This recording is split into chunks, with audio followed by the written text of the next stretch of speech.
a very intense situation of a guy who goes on the radio show one night to do the usual show, and one of the callers has some very disturbing news for him, which is that he has taken his family as hostage, and unless he does certain things, dance to the tune that the caller is playing, he'll actually kill his wife and his daughter, which is kind of a pretty extreme and scary thing. On the Line is an intense gripping thriller with one specific goal: to surprise you. Talk to Elvis, live on The Line. Okay, we got Gary on the line. What say you, Gary? I love the script. I love the script. I told Romuald, I said, listen, it's not just because Mel is in it, it's because I think I just read one of the best scripts I've ever read. I only had this feeling when I read the first episode of La Casa de Papel. And I think they rank in the same level. When I first read the script, it read as a thriller, but the film has a lot of twists in it. And it reminded me a lot of The Game with Michael Douglas, which is a brilliant film from the 90s. And it reminded me of a lot of those old kind of thrillers that perhaps Harrison Ford might have been in, or even Mel Gibson might have been in when he was younger, even Die Hard. It sort of had that kind of feel to it. Some of it's like kind of like, it's like watching a Die Hard movie, but so it sort of gets to that place a little bit, but never really sort of spills over into that. You don't know what's happening half the time, or you think you know what's happening, but you don't.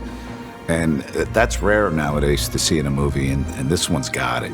I remember being really shocked and taken aback by where the story was going, and captivated me, I guess.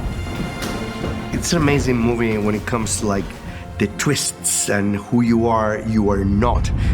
It's not based about characters that are like that and start like this and they finish like that. It's exciting, it's suspenseful. It's also, there's like a comedic element. It's quite, I find it quite funny at times.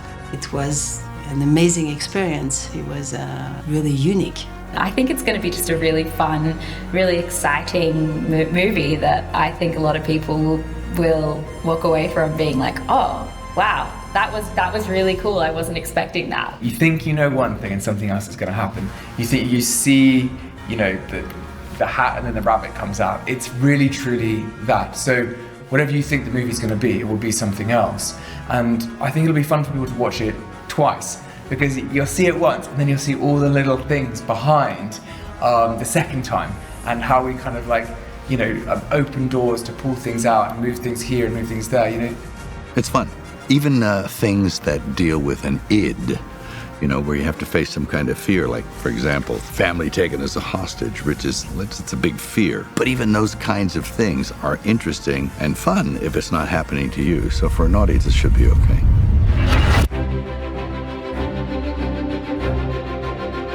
The story takes place in Los Angeles, but we decided to shoot it in Paris, France.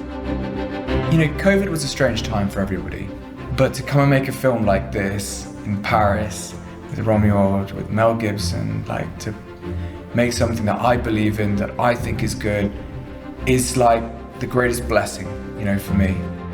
To be in Paris, the most beautiful city in the world, with an amazing director, with an amazing team, shooting with Mel Gibson, I just have to say thank you, God.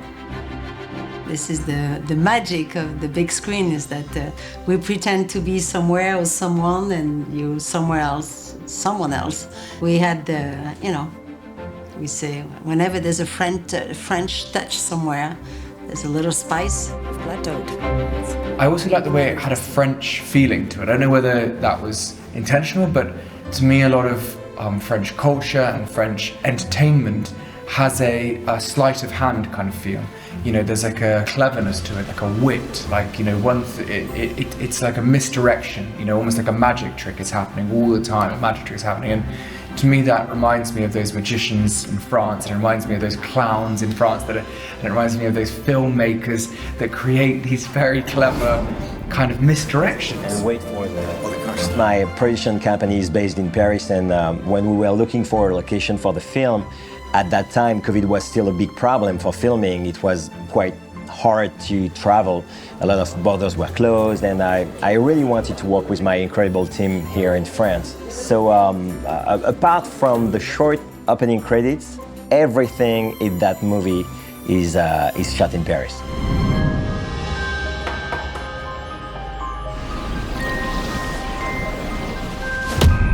We have built an entire radio station floor, taking care of all the details from the outlets to the light bulbs on the ceiling.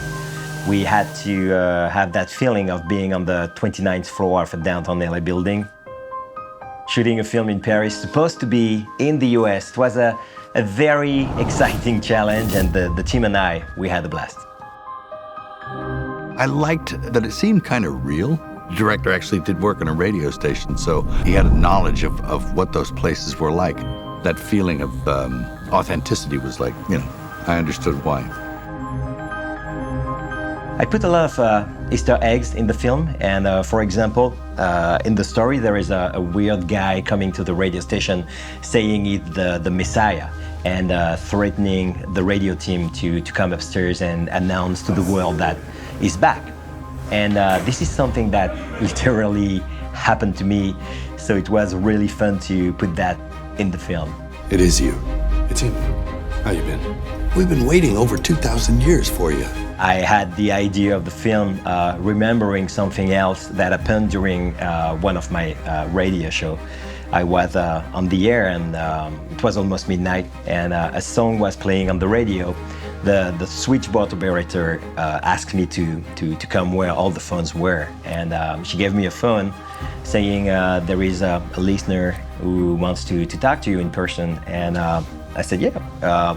And the guy said that he has kidnapped my mother, and if I do not put him live on the air immediately, he would kill her. And unfortunately for his plan, my mother was already no longer in this world for 3 years. So I hung up on him, and recently I was thinking, if it had been true, I probably would have done anything to help my mother, even if I had to put this guy on the radio. And I think it's a very interesting start for a movie.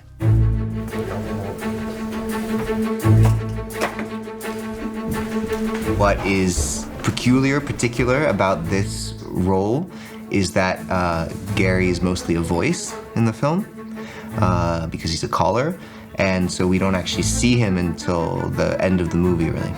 I'll let you in on the guy Paul, he had like a massive amount of dialogue to say, and he sort of did it with timing and wit and aplomb, The sound is really crucial in that film.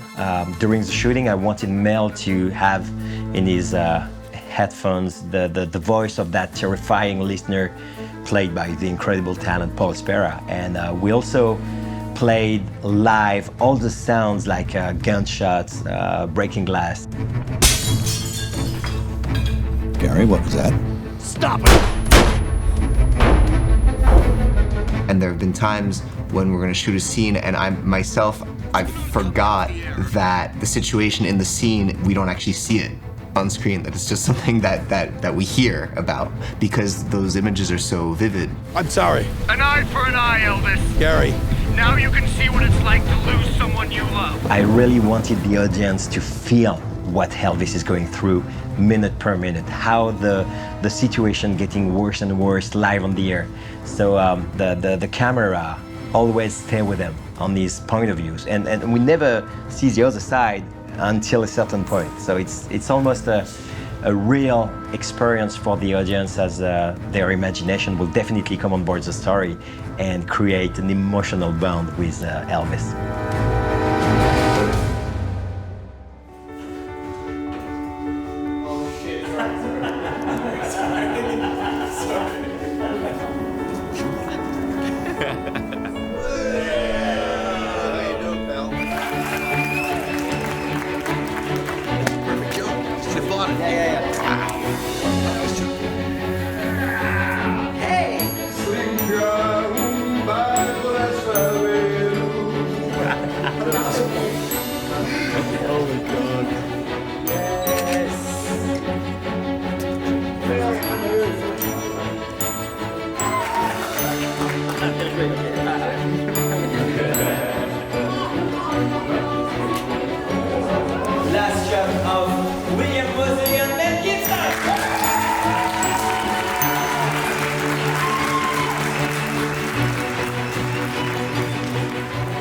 And there's a lot of twists and turns in this movie, and I want to be really careful because I don't want to give anything away because it's such a great script.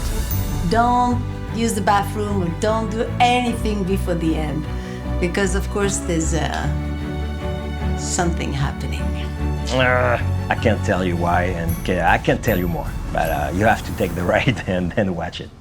So how about you tell us the truth? We're all listening. Show yourself, you slippery son of a...